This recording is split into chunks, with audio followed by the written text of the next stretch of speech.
Hi,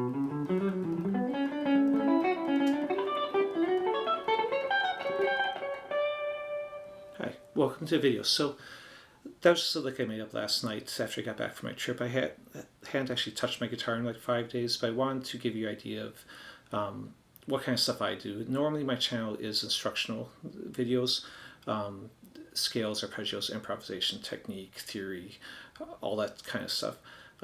But in this one, I'm going to be not playing. I'm going to be talking about my experiences in the trip I just took. So I was there in New Orleans from Monday afternoon to Thursday afternoon. It ended up getting home middle of the night or middle of the morning on Friday because of flight delays. And it's a week before Fat Tuesday. So I wasn't there at the craziest parts of Mardi Gras, but I was there in the beginnings of it. I mean, they had started doing the parades and stuff, which is where I got those bead. Oops, others side over there.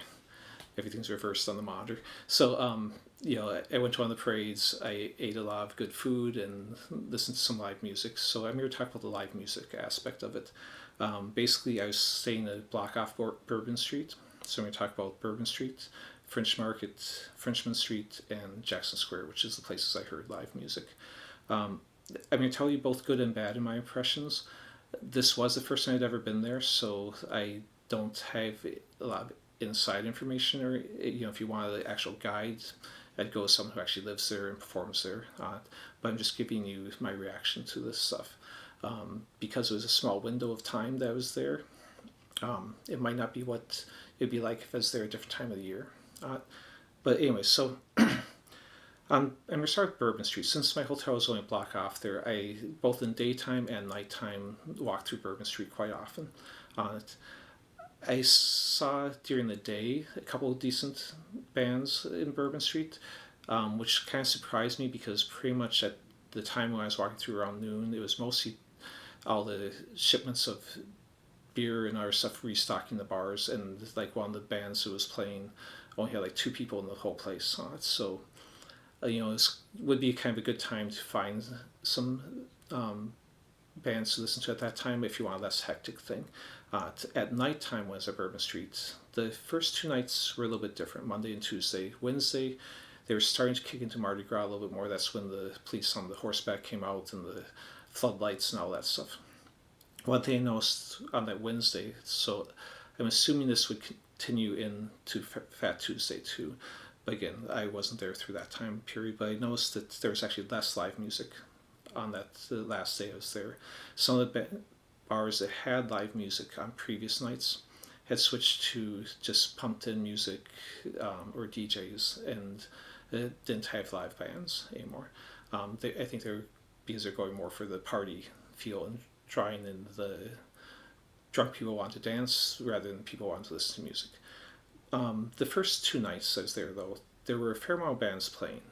The bad part about Bourbon Street, and why I think to listen to music Frenchmen St would be better, but I'll get into that in a second, is there's so much noise pollution on Bourbon Street.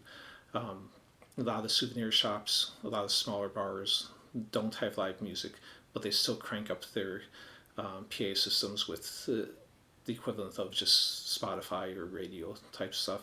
A lot of it's being dance music, house music, rap, and stuff like that.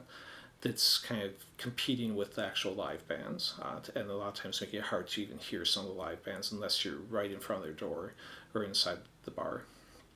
The good thing about a lot of the live venues is that they do have all the doors and windows open, and the band is oftentimes stationed very close to a door to try and draw people in. So you can stand on the sidewalk usually and clearly hear the bands. The first 2 nights, I'd say most of the bands I heard, there was one band I walked up on near the end of a set that was playing more of a rock jazz fusion. That was a good band. They stood out and they had a good crowd in front of them.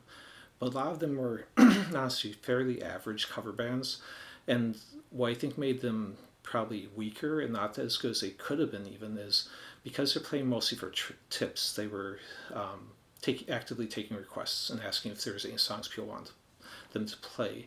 The problem with that, in my opinion, is if you have a pre-rehearsed set that you're doing, you can really work out all the kinks and get good at that, and also pick songs that suit your band better, that suit the singer's range and tone, that suits the genres you guys play best. But when you're taking requests, there are very few, especially singers, but even musicians, the guitarists, the drummers, who can equally play a wide variety of genres. Usually, most people are good at a couple different ones. You don't have singers that can usually sing blues, metal, pop, rock, and they'll easily go between them and be equally good in all.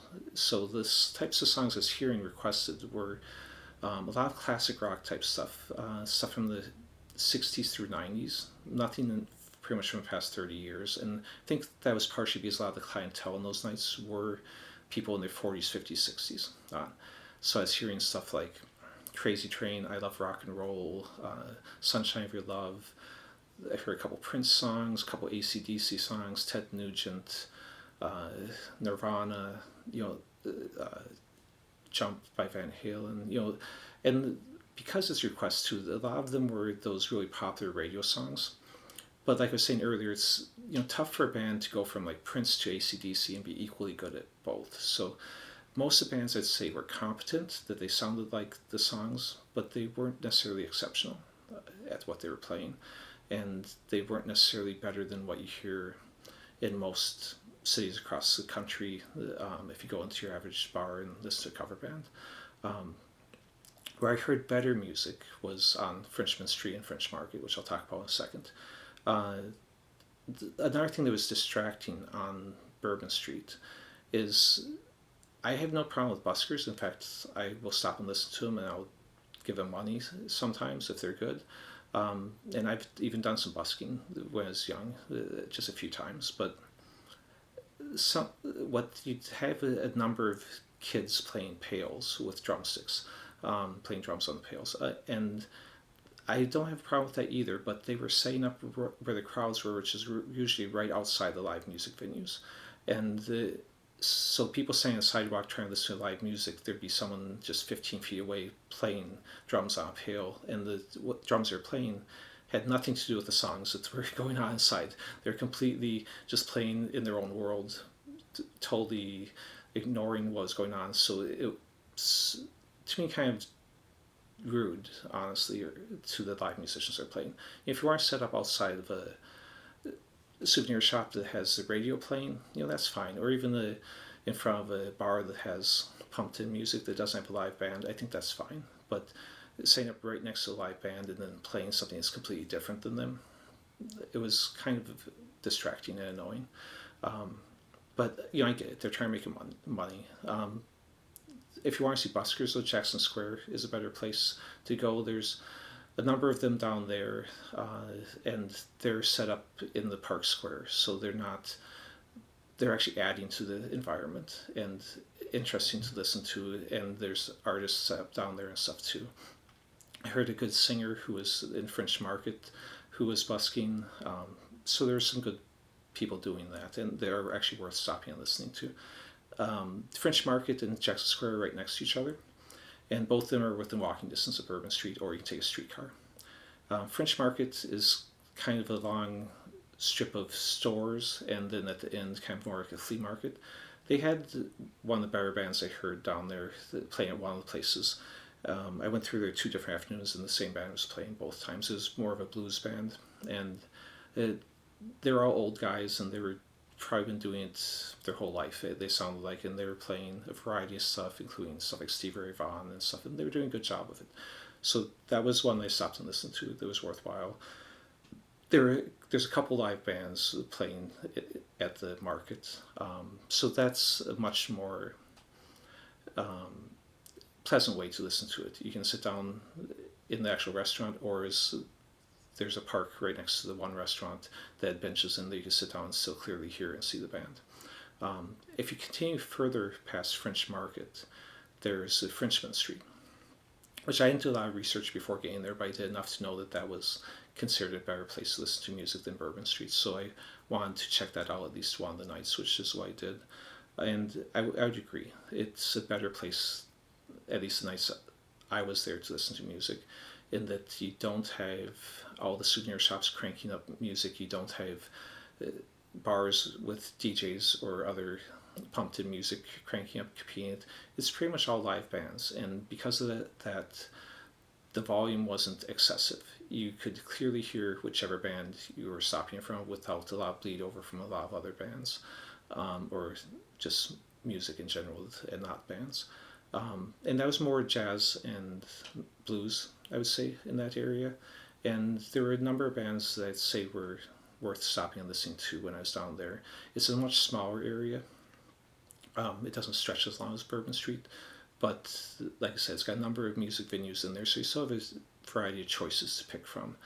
And I think it's a good option if you want more of the jazz and blues type stuff instead of the classic rock cover songs, which was or the rap and dance music, which was mostly DJs or just pumped in music, which is mostly what Bourbon Street was. So that was kind of my impression of the music scene when I was down there.